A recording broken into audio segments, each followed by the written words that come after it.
Halo, Assalamualaikum warahmatullahi wabarakatuh.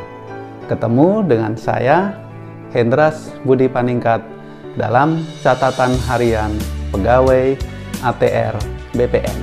Dalam video ini, saya akan menjelaskan tentang sistem pendaftaran tanah, di mana literatur dalam video ini dinukil dari Himpunan Karya Tulis Pendaftaran Tanah dari Direktorat Jenderal Agraria, Direktorat Pendaftaran Tanah tahun 1985 yang dikompilasikan dengan literatur lainnya, di mana himpunan karya tulis tersebut secara tidak sengaja saya temukan di kantor pada waktu kerja bakti membersihkan kantor.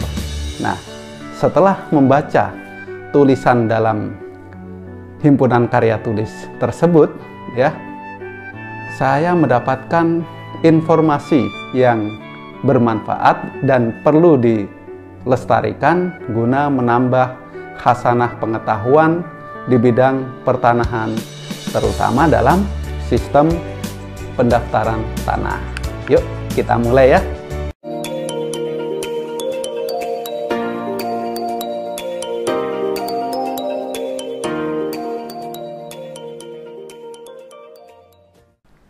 Nah, sistem pendaftaran tanah ya, itu ternyata dimulai dari sistem pendaftaran hak pada suatu negara ya.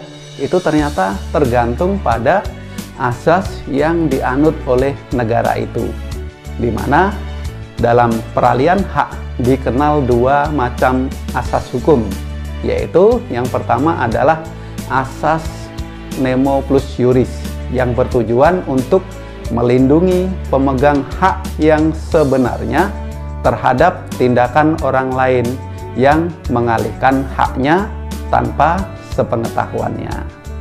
Yang kedua adalah azas itikat baik yang bertujuan melindungi orang dengan itikat baik memperoleh suatu hak dari orang yang disangkanya sebagai pemegang hak yang sah, atau orang yang memperoleh suatu hak dengan itikat baik akan tetap menjadi pemegang hak yang sah menurut hukum. Nah, teman-teman, terkait dengan sistem publisitas ya, yaitu sistem pengumuman dari daftar-daftar dapat dibagi menjadi dua, yaitu yang pertama, daftar umum yang diadakan dalam penyelenggaraan pendaftaran tanah yang memiliki kekuatan bukti, disebut sebagai sistem publisitas yang mempunyai kekuatan hukum yang positif, di mana azas itikat baik identik dengan daftar umum yang memiliki kekuatan hukum positif. Lalu yang kedua, daftar umum yang diadakan dalam penyelenggaraan pendaftaran tanah yang tidak memiliki kekuatan bukti, disebut sebagai sistem publisitas yang mempunyai kekuatan hukum yang negatif, di mana asas nemo plus juris identik dengan daftar umum yang memiliki kekuatan hukum negatif.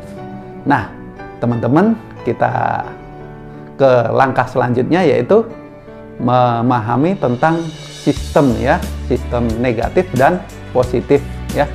Nah, sistem pendaftaran hak disebut negatif jika pendaftaran hak yang diselenggarakan dengan daftar-daftar umum yang tidak mempunyai kekuatan bukti. Nah, dalam sistem negatif, terdaftarnya seseorang dalam daftar umum sebagai pemegang hak belum membuktikan orang itu sebagai pemegang hak.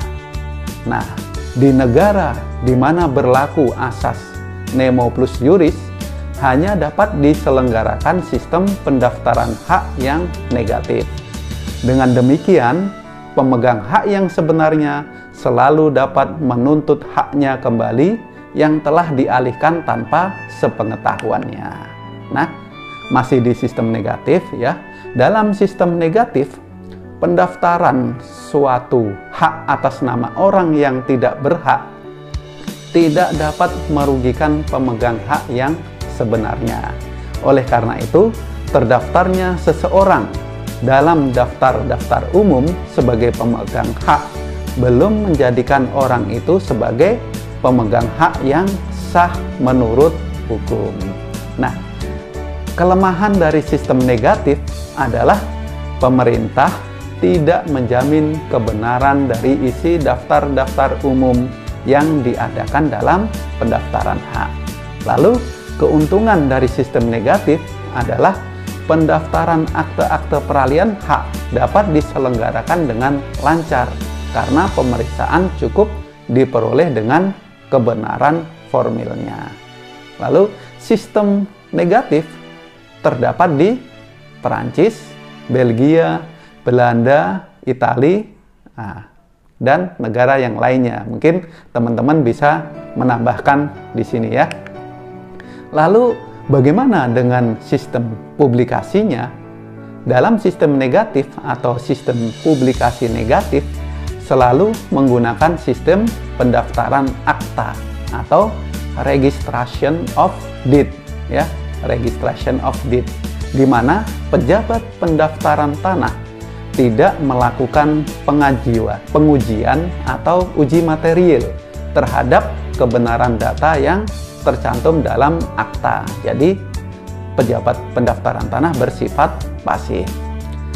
Nah, lalu akta pada sistem pendaftaran tanah berfungsi sebagai alat bukti peristiwa atau perbuatan hukum yang bersifat kuat. Setiap terjadi perubahan sertifikat tanah, maka wajib dibuatkan akta baru dan data yuridis yang diperlukan harus dicari di dalam akta-akta yang bersangkutan. Akan tetapi untuk memperoleh data yuridis harus dilakukan title search yang dapat memakan waktu dan biaya karena menggunakan bantuan ahli. Nah, selain itu, negara tidak menjamin bahwa data fisik dan data yuridis yang tercantum dalam sertifikat adalah benar selama tidak dibuktikan dengan alat bukti lain. Apabila data dalam sertifikat tidak benar, baik kesalahan register ataupun penipuan, maka dapat dilakukan perubahan berdasarkan keputusan pengadilan. Namun demikian, pada sistem publikasi negatif ini, negara tidak memberikan kompensasi ganti rugi kepada pihak-pihak yang kehilangan hak atas tanahnya akibat kesalahan register ataupun penipuan. Nah, lalu bagaimana dengan sistem positif ya? Pengertian positif mencakup ketentuan bahwa apa yang sudah didaftar itu dijamin sebagai keadaan yang sebenar-benarnya. Pemerintah menjamin kebenaran data yang didaftarkannya dan untuk keperluan ini pemerintah meneliti kebenaran dan sahnya tiap warkah yang diajukan untuk didaftarkan sebelum dimasukkan dalam daftar. Nah, seseorang yang terdaftar sebagai hak yang berhak atas sebidang tanah merupakan pemegang hak yang sah menurut hukum dan tidak bisa diganggu-gugat.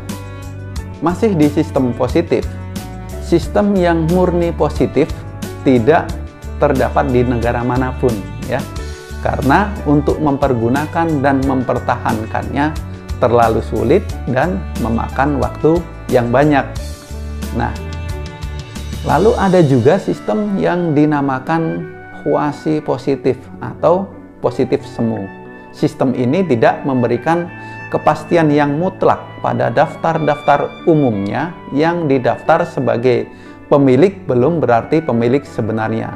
Daftar itu hanya memberi jaminan terhadap pihak ketiga yang dengan itikat baik mempercayai daftar itu.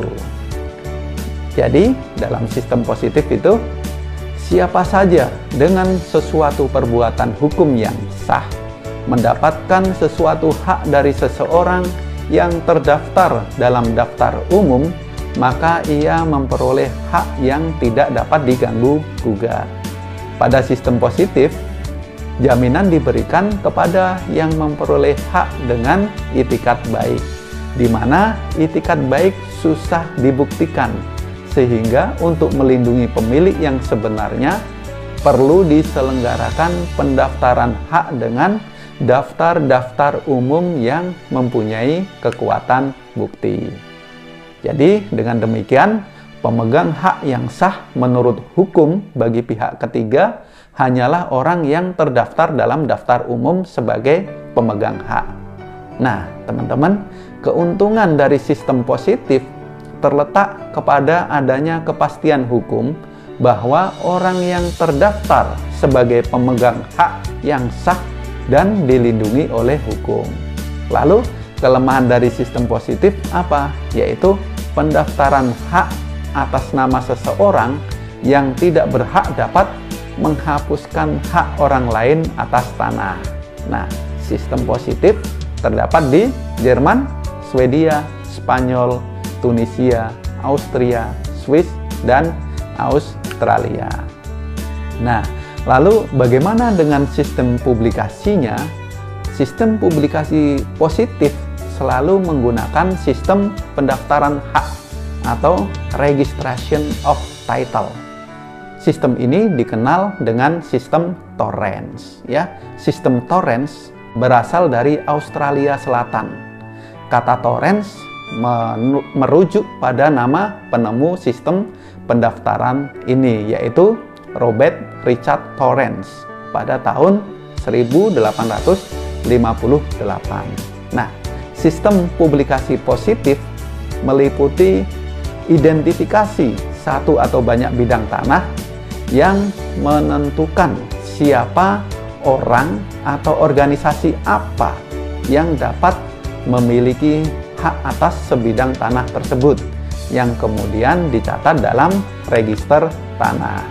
Jadi dalam sistem publikasinya, sebelum melakukan pencatatan, pejabat pendaftaran tanah telah melakukan pengujian, ya, dilakukan uji material terhadap kebenaran data yang tercantum dalam akta sebelum dilakukan pendaftaran haknya dalam buku tanah.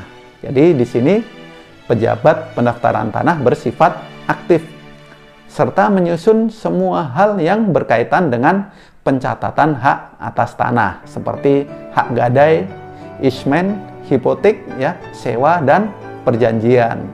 Nah, pencatatan kepemilikan atas tanah meliputi pencatatan nomor seri, lokasi, dan batas-batas bidang tanah yang ditandai pada peta serta pemiliknya menurut Dell tahun 1995. Nah, dalam sistem pendaftaran tanah publikasi positif terdapat penerbitan sertifikat hak atas tanah atau Certificate of Title yang digunakan sebagai alat bukti pemegang hak atas tanah yang didaftarkan.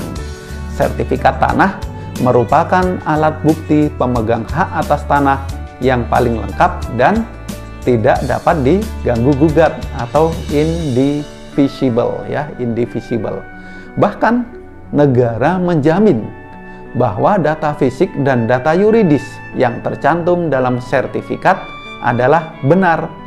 Dengan demikian, apabila ternyata terdapat kesalahan prosedur dalam pendaftarannya yang mengakibatkan kerugian bagi pihak yang mungkin lebih berhak, ya, pemilik sebenarnya, maka negara memberikan jaminan dana kompensasi.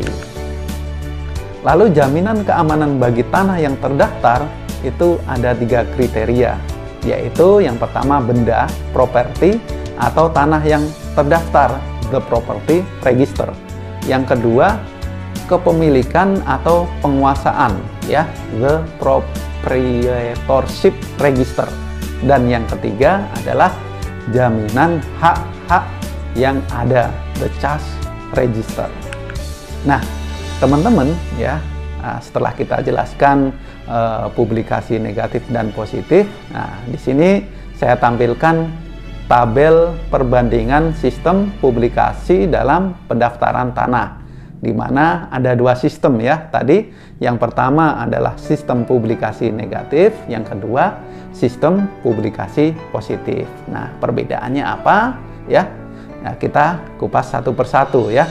Yang pertama dari jenis sistem pendaftaran tanah ya. Dalam sistem publikasi negatif yaitu akta atau registration of deed. Sedangkan dalam sistem publikasi positif adalah hak, registration of title. Lalu bagaimana dengan sifat sertifikat dan buku tanah? Dalam sistem publikasi negatif yaitu sebagai tanda bukti yang bersifat kuat. Nah, dalam sistem publikasi positif yaitu sertifikat sebagai tanda bukti yang bersifat mutlak ya. Lalu bagaimana jaminan negara atas data fisik dan data yuridis? Nah, dalam publikasi negatif negara tidak menjamin bahwa data fisik dan data yuridis dalam sertifikat adalah benar selama tidak dibuktikan dengan alat bukti lain. Apabila data dalam sertifikat tidak benar, maka dapat dilakukan perubahan berdasarkan keputusan pengadilan.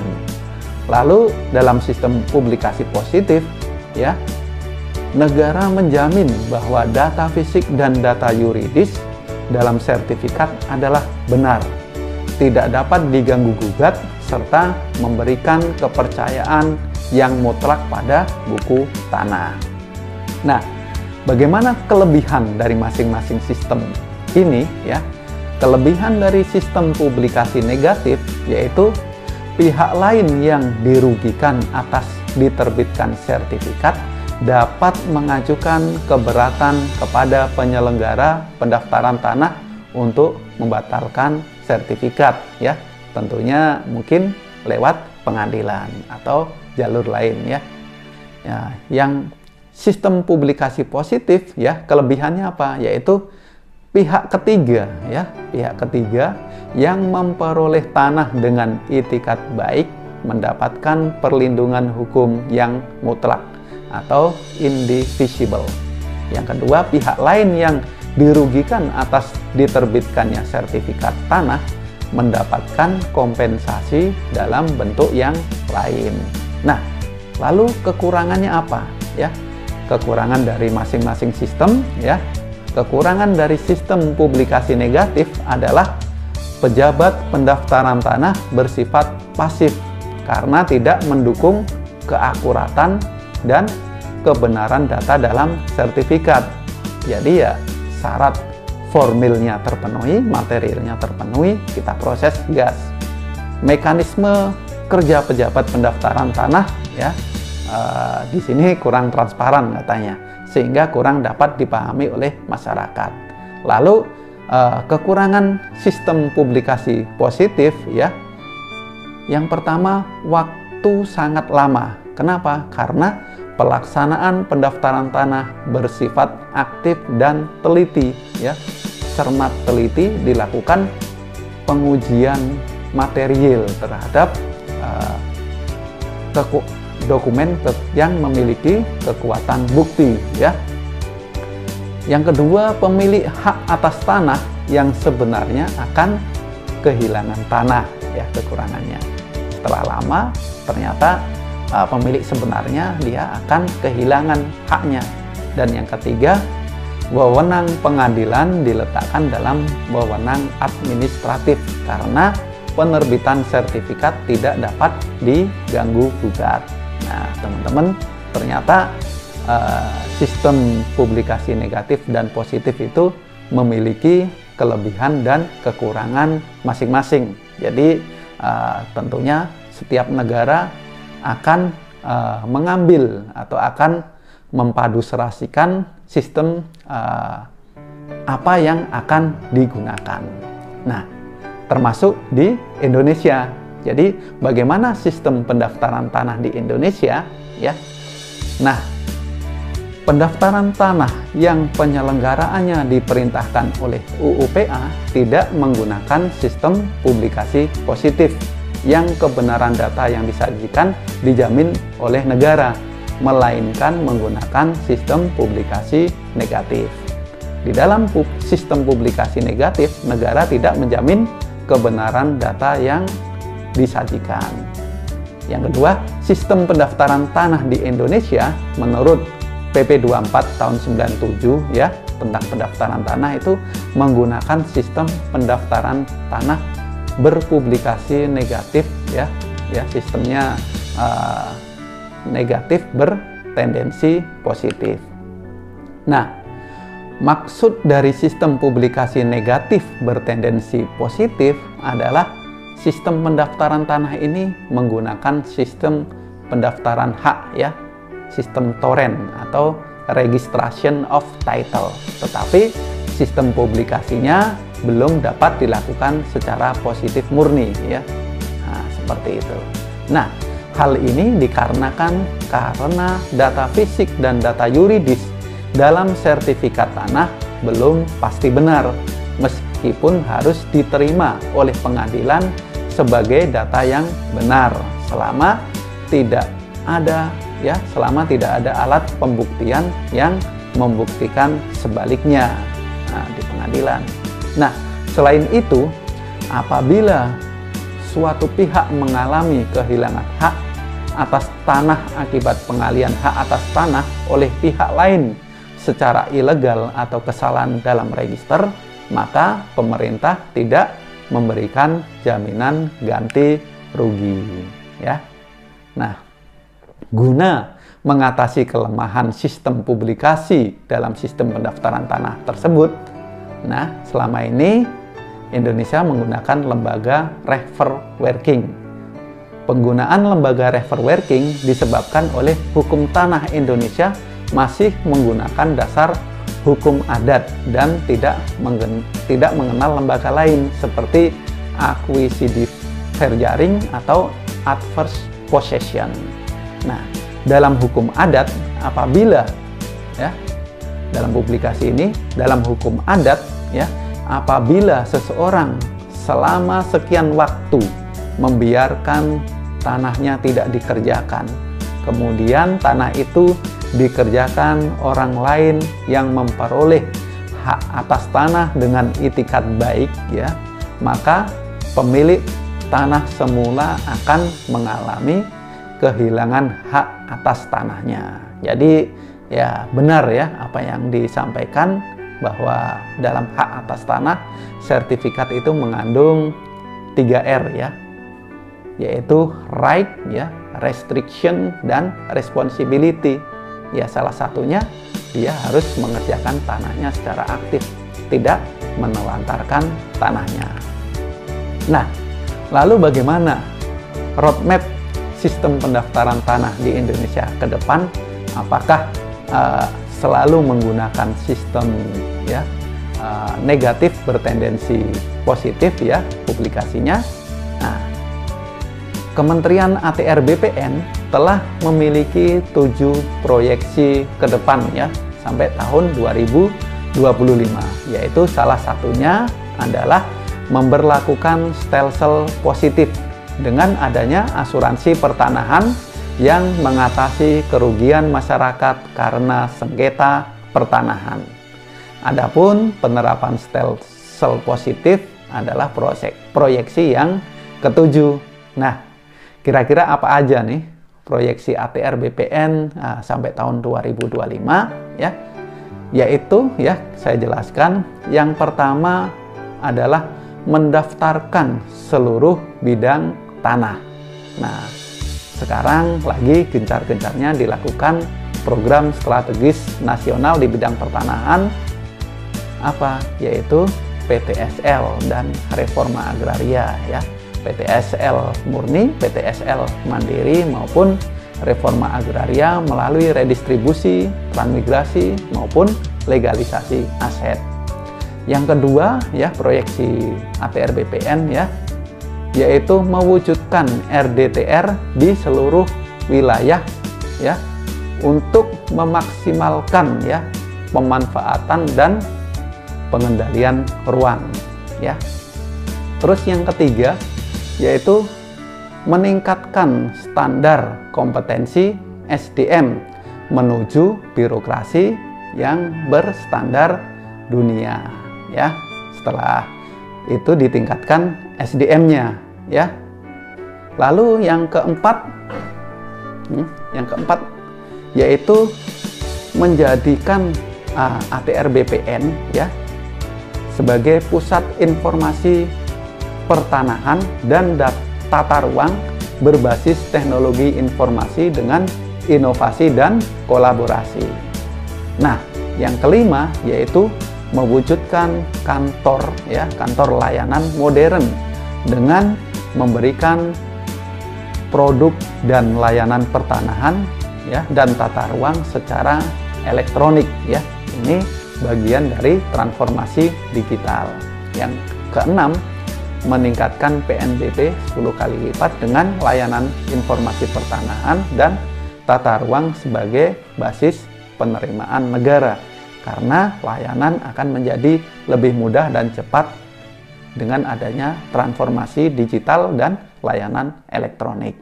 Kemudian yang terakhir, setelah semua bidang tanah terdaftar, RTDR-nya juga sudah bagus, SDM-nya sudah bagus, terus informasi pertanahan dan tata ruangnya sudah berbasis teknologi informasi, ya, kantornya udah modern, ya, layanan banyak, ya, sengketa-sengketa juga udah tidak ada, sengketa pertanahan, masalah pertanahan sudah berkurang jauh.